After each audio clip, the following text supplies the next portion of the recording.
In a world where supernatural powers can be awakened, humanity has found a way to ascend beyond its limits. But there's a price. These abilities don't come naturally. They require the user to consume special potions that begin their journey down what's known as the path of divinity. There are 22 distinct paths, each one made up of progressively stronger stages, starting from what's called Sequence 9. The closer one gets to Sequence 1, the more terrifyingly powerful they become.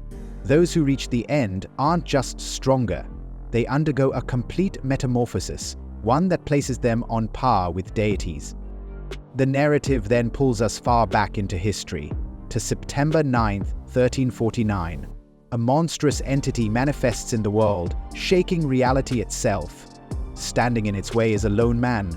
As he prepares to fight, he reflects on the chaos of existence and how everything around him feels like an illusion. He believes true enlightenment comes from divine power.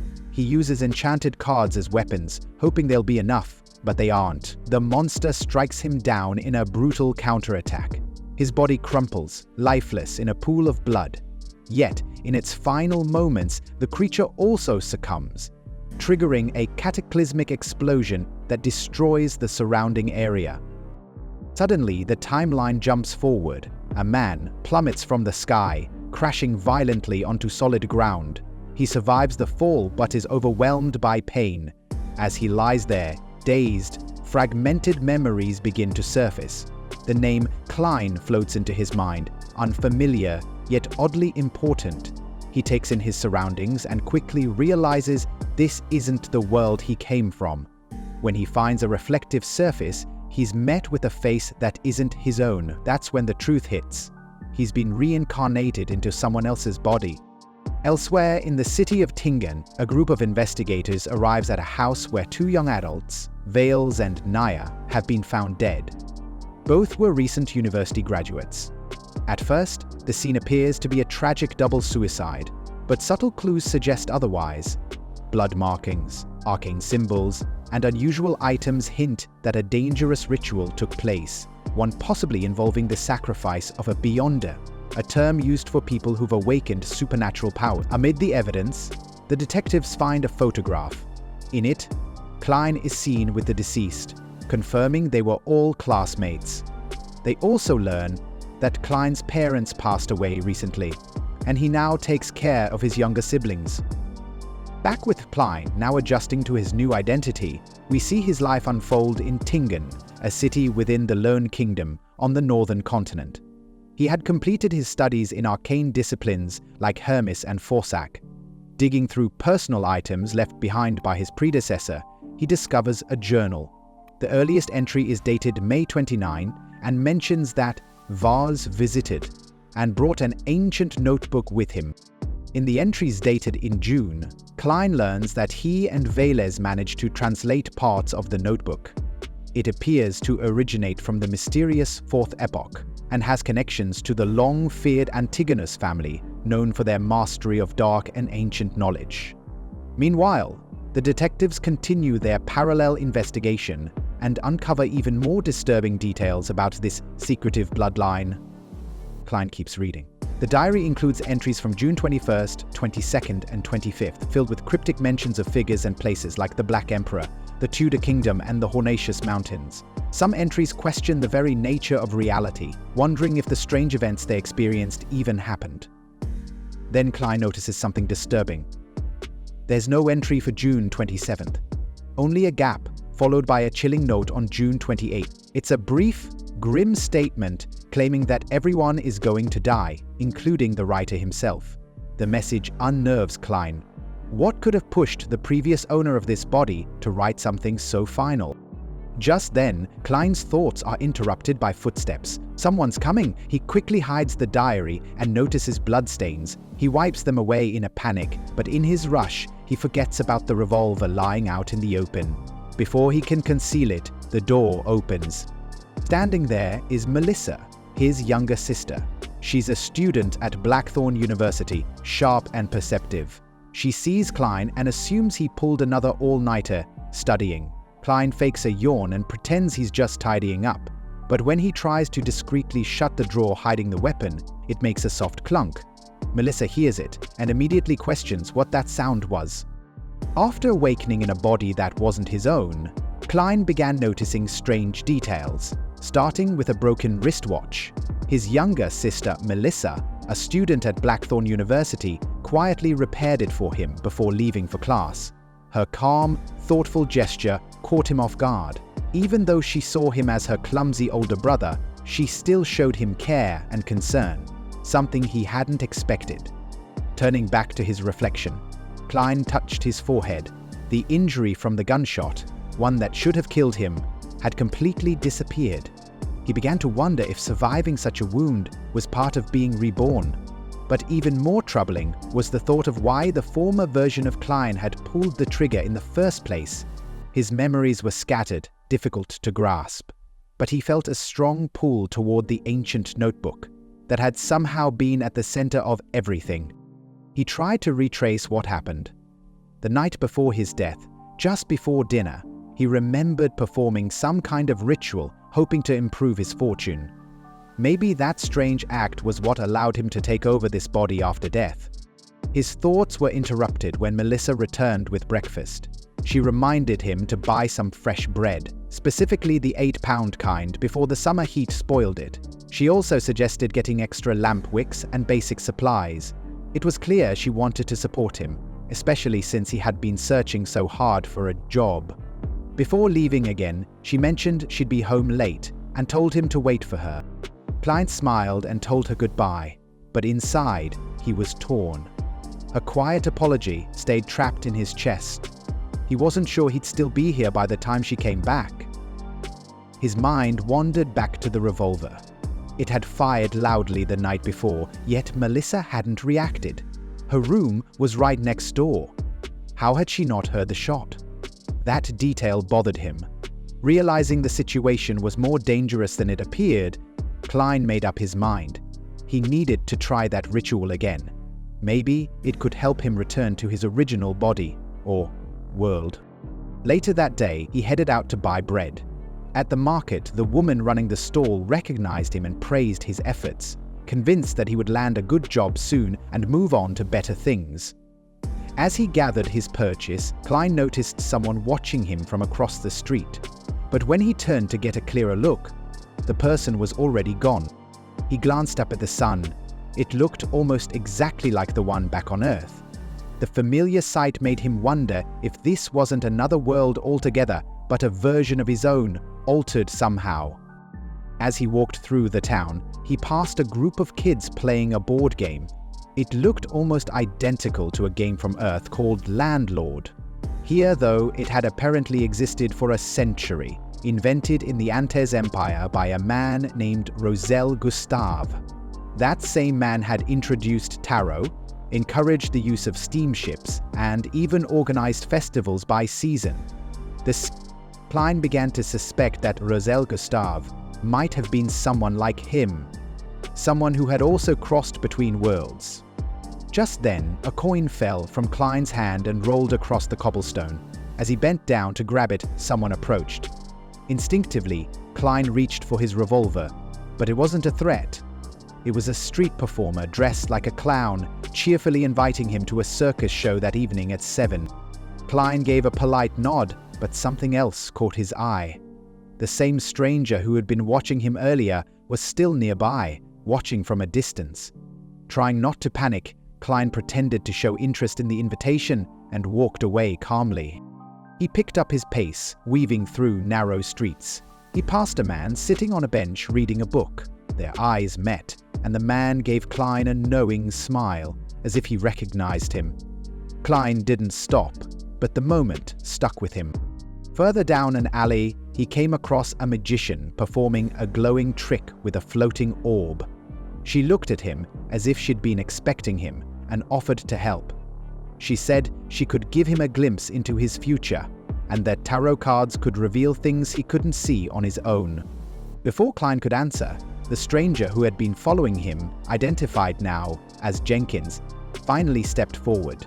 But before any confrontation could happen, the man with the book reappeared. Jenkins seemed startled by his presence and quickly retreated. Klein scanned the street, trying to locate the second man again, but he was gone. The magician returned his attention, saying fate was full of surprises and that the cards could reveal paths hidden by doubt. Curious and still skeptical, Klein remembered tarot from his previous world. The similarity to Earth deepened his theory. Roselle Gustave might truly have been a traveler like him. The magician smiled and offered Klein a free reading, saying he'd be her first customer today. Klein, not entirely convinced, asked if everything, including the interpretation, would be free. The question seemed to throw her off, but she nodded. Klein found the moment oddly amusing. He thought to himself, if something's free, it usually means there's a hidden cost. They began the reading. She asked him to think about what he wanted to know. Klein said he was looking for answers about his past, his present, and what might come next. She had him shuffle the cards and focus on that thought. Once he was ready, she drew 3 cards and laid them in a row. Each card would represent one part of his journey: what had happened, what was happening now, and what lay ahead. She let him choose where to start. He picked the present. She turned the card over. It was the Fool card 0, a symbol of fresh starts and uncertain journeys. Klein found the irony fitting. He really was starting over in a life that wasn't his. Suddenly, another woman entered the scene. She accused the magician of stealing her style, pointing out that she was only a beast tamer, not a real fortune teller. Klein watched quietly as the two argued. Before storming off, the beast tamer turned to him and said her reading would have been accurate. Klein stayed silent, still unsure of who to trust. But one thing had become clear. Something strange was guiding his path, and he wasn't the only one walking it. After this strange tarot reading, the man who had been watching Klein from afar, the one with the ancient book, finally stepped inside the building to confront him. But it was too late. Klein was already gone. Elsewhere, Klein had returned to his small apartment. Determined to escape this world and return to his original life, he prepared to retry the ritual he believed had brought him here. The one meant to boost his fortune. It was a long shot, but he had no other leads. He set everything up with care, arranging the talismans and drawing the symbols just as he remembered. As the ritual began, a subtle energy filled the room. Papers rustled as if caught in a breeze, and dust lifted from the floor like static. But after a few moments, the energy died out. Nothing happened. Confused and frustrated, Klein wondered why the ritual had failed. That's when a stabbing pain hit him, sharp and sudden, as if something was trying to claw its way out of his mind. A crimson glow began spreading across his skin, taking the shape of a strange symbol. One by one, the ritual items he had arranged began disappearing. At the same time, far off somewhere in the distance, a crystal structure cracked and released a beam of red light that stretched into his room. Before he could react, the light swallowed him whole. Klein found himself in a completely different space. It didn't feel like the real world at all, more like a dimension made of swirling blue mist and flickering red stars.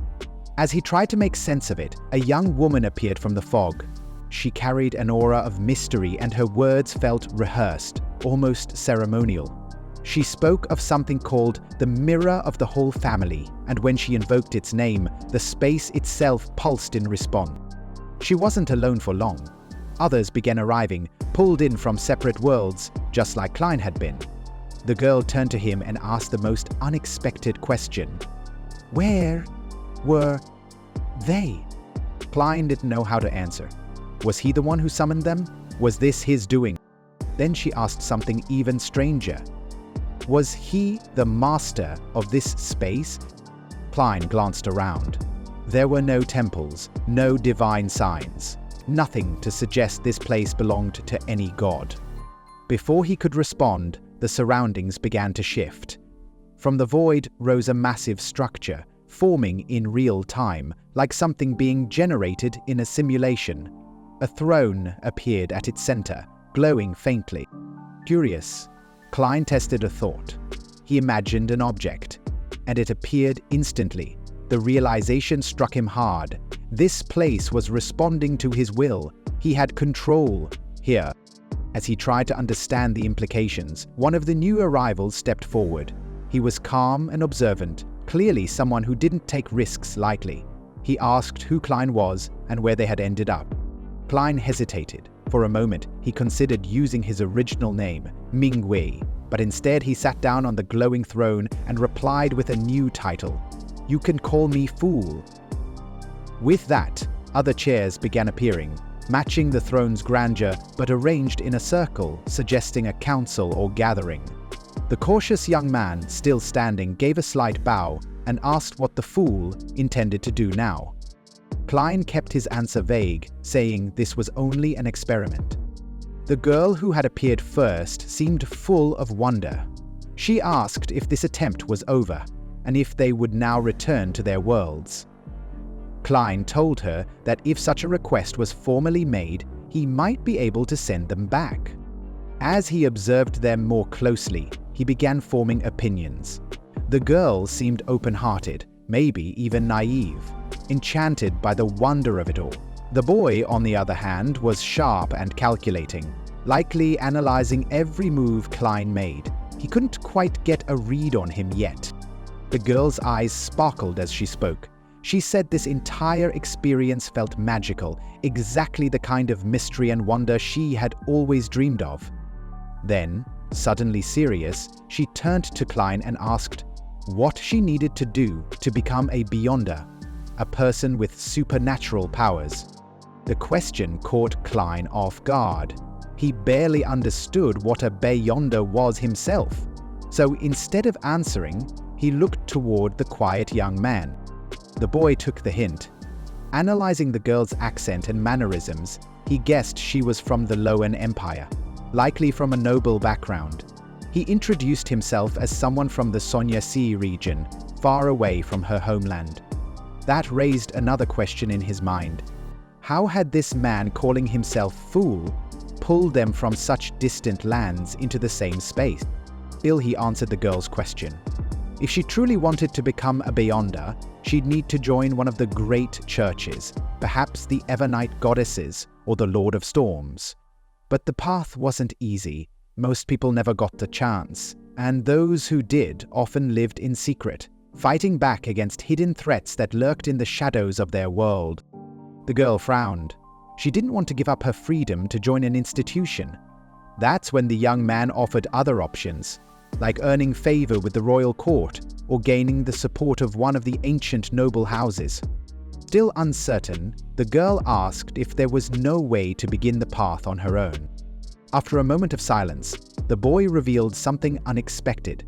He carried 2 rare potions, both classified as Sequence 9, the first step in becoming a Beyonder. One was named Sailor, the other Audience. Klein was stunned. So was the girl. Hearing the names of the potions made Klein think deeply. Each one likely led down a different supernatural path. Were these sequences part of a larger system of power? Could the strange, misty realm he controlled, what he now called the Grey Fog, be tied to these abilities? The girl turned to him once again, still using the title Fool. She said she wanted to strike a deal with the boy and asked Klein to act as a neutral witness. He agreed. She smiled brightly, as if this moment mattered deeply to her. Then she asked something else. Could Klein host more meetings like this? The question caught him off guard. He hadn't considered that possibility. How did one host gatherings in a place that existed beyond time and space? The thought lingered, and Klein realized something important. He was no longer just a bystander. Somehow, he had become the center of something much larger than himself. After the previous gathering, the quiet young man, the one now calling himself the Hanged Man, told Klein something that lingered in his mind. He said Klein's influence extended far beyond what the average person could comprehend. He and the curious girl, now using the name Justice, would handle minor matters on their own. Klein didn't need to worry about them. Klein, also known secretly as the Fool, weighed his next move carefully. Hosting these meetings in the mysterious realm might eventually expose secrets he wasn't ready to share. But the potential rewards, the chance to access higher planes of existence or even find a way back to his real world, were too great to ignore. Fear or not, he had made his decision. He chose a fixed time for future gatherings, every Monday at 3 in the afternoon. The importance of keeping them hidden was something he stressed to both participants. The girl, now Justice, agreed without hesitation. He suggested they all avoid using real names. Pseudonyms based on tarot cards would offer both anonymity and a shared system of reference. Klein approved. It was practical and clever. Back in the physical world, Klein's body lay unconscious. While he remained unaware, the girl continued speaking in the spirit realm, noting how his alias, the Fool, came from the tarot deck. Inspired, she had chosen her own card, Justice. The young man selected the Hanged Man. She laughed, calling them the founding members of their own secret circle, the Tarot Club. But Klein's energy was nearly spent. Maintaining the surreal space of the grey fog was exhausting. His head throbbed. As the others continued talking, he could no longer keep it stable. The mystical realm began to dissolve, and the girl and the boy faded back into their respective realities. Klein stirred and finally awoke on the floor of his apartment. A sharp knock came at the door. Dazed, he asked who was there. The response made his blood run cold. It was the police. Panic surged through him. He scrambled to hide the revolver and anything that might raise suspicion. When he cautiously peered through the peephole, he saw a familiar face. It was the same man who'd followed him before. The same one who had once held a mysterious book. Klein composed himself and opened the door as if nothing were wrong. The man introduced himself as Leonard Mitchell, a police officer. Soon after, a second man joined him, Dunn Smith, calm and composed. Dunn reassured Klein they weren't there to arrest him, just to ask some questions. Klein asked about Naya and Welch, two of his classmates. Were their deaths truly suicides? Dunn replied that the initial investigation pointed to it, but Klein wasn't convinced. Something deeper was at play. He suspected some kind of spiritual interference. While Leonard browsed through Klein's journal, he came across a disturbing entry, one that declared everyone would die, including the writer. Leonard asked Klein what it meant. Klein had no idea. He didn't even remember writing it. His memories since the 27th were a haze. Dunn pressed further, revealing that witnesses had seen Klein enter the victim's home on that very day. Klein denied any memory of that visit. The only timeline he had was the one laid out in the diary he now claimed as his own. Then came another unsettling revelation. Dunn mentioned a missing firearm from Mr. McGovern's home. He believed it was hidden somewhere in Klein's apartment. Nervously, Klein surrendered the weapon's location. Dunn found it and then asked one last question. Was there anything else they should know? Klein hesitated, then told the truth. He'd tried to shoot himself the previous night, but hadn't gone through with it. After that moment, everything went blank. Dunn, unimpressed, suggested Klein was mentally unstable. Klein insisted he was sane, but Dunn said he'd still need to undergo a mental evaluation. Maybe that would help recover his missing memories. Leonard told him he was lucky. Most people involved in similar cases didn't survive long enough to speak. They were preparing to escort him out when a sudden distraction broke the tension. Inside, a child had stolen a loaf of bread. As Dunn chased the thief, the boy kicked over a cart. The resulting crash startled a group of horses, pulling a police wagon, creating chaos. Klein didn't waste the opportunity. He bolted. He ducked into a side street and took a moment to breathe. But just as he paused, water splashed from an overhead window and froze mid-air. Time itself had stopped.